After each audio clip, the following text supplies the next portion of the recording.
শিলচর শহরের পূর্ণপাল রোডের বাসিন্দা রমাপদ গোস্বামী গত 5 দিন থেকে নিখোঁজ, নেই সন্ধান। মামলা শিলচর সদর থানায়।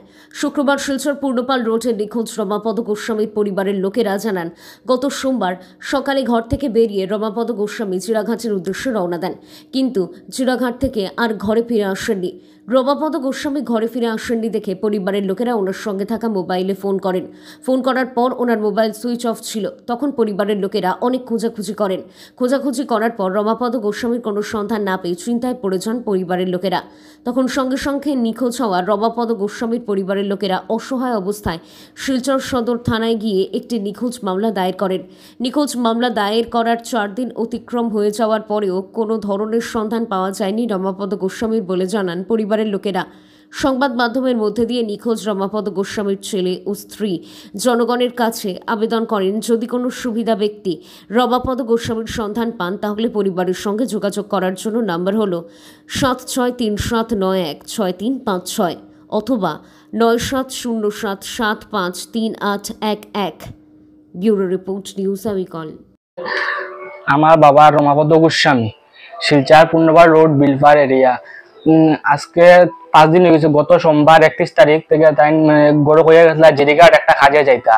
জিরিঘাট যাওয়ার পরে কোনো ফোন করি, ফোন সুইচ অফ, কোনো ফোনে কোনো কন্ট্যাক্ট কর না।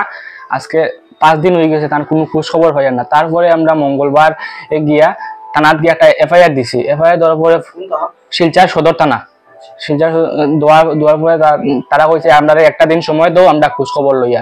আর তো আমরা আইছি এফআইআর দিয়া, তারা কইছে যেহেতু একটা দিন সময় আমরা দিয়েছে। পরের দিন আমি আবার গেছি, তারা কইছে খবর লওয়ার, তারা জানাইবো আমরা। তারপরে তো আজকে 5 নম্বর দিন হইয়া আসছে, আমরা কোনো খোঁজ খবর পাইয়ান না। যদি কোনো সুবিধাবান ব্যক্তি যদি আমার বাবাকে দেখতে পান তাহলে আমার নাম্বার দেওয়া থাকবে, আপনারা একটু দয়া করে জানাইবেন মিডিয়ার মাধ্যমে। আজকে 5 দিন। আচ্ছা, কি হইছিল? মানে কিরকম, কোন সময় করতে পারিয়া গেছে? তো সকালে গেছে, সোমবারে সকালে গেছে। একটু জিরিগার একটা কাজ আছে, কাজটা করাতে গেছে। এরপরে তো আমরা মোবাইল সুইচ অফ, মানে মোবাইল ফোন করি, মোবাইলও সুইচ অফ দেখায়। আমরা ভাবছি জিরিগার জায়গাটা তো তো একটু জঙ্গলি এলাকা, বুধর নেটওয়ার্কে পান না, একটু পরে করবো। পরে করার পর সেম আবার সুইচ অফ। আজকে পর্যন্ত মোবাইলটা সুইচ অফ, কোনো মানে কথাবার্তা করতে পারি না, পাইছি না। তখন পর্যন্ত পাইছি না। থানায় তো আমরা হচ্ছে সব জায়গায় তারা করছে, তারা আমরা এখন জানাইবো ফোন করিয়া। আজকে আমাদের তারা আমরা জানাইছেন না। তখন যদি মিডিয়ার মাধ্যমে আপনারা সবাই যদি দেখুন বা কোনো খবর পাইন, মোবাইল নাম্বার দেওয়া আছে, তাতে জানাইবার লাগে।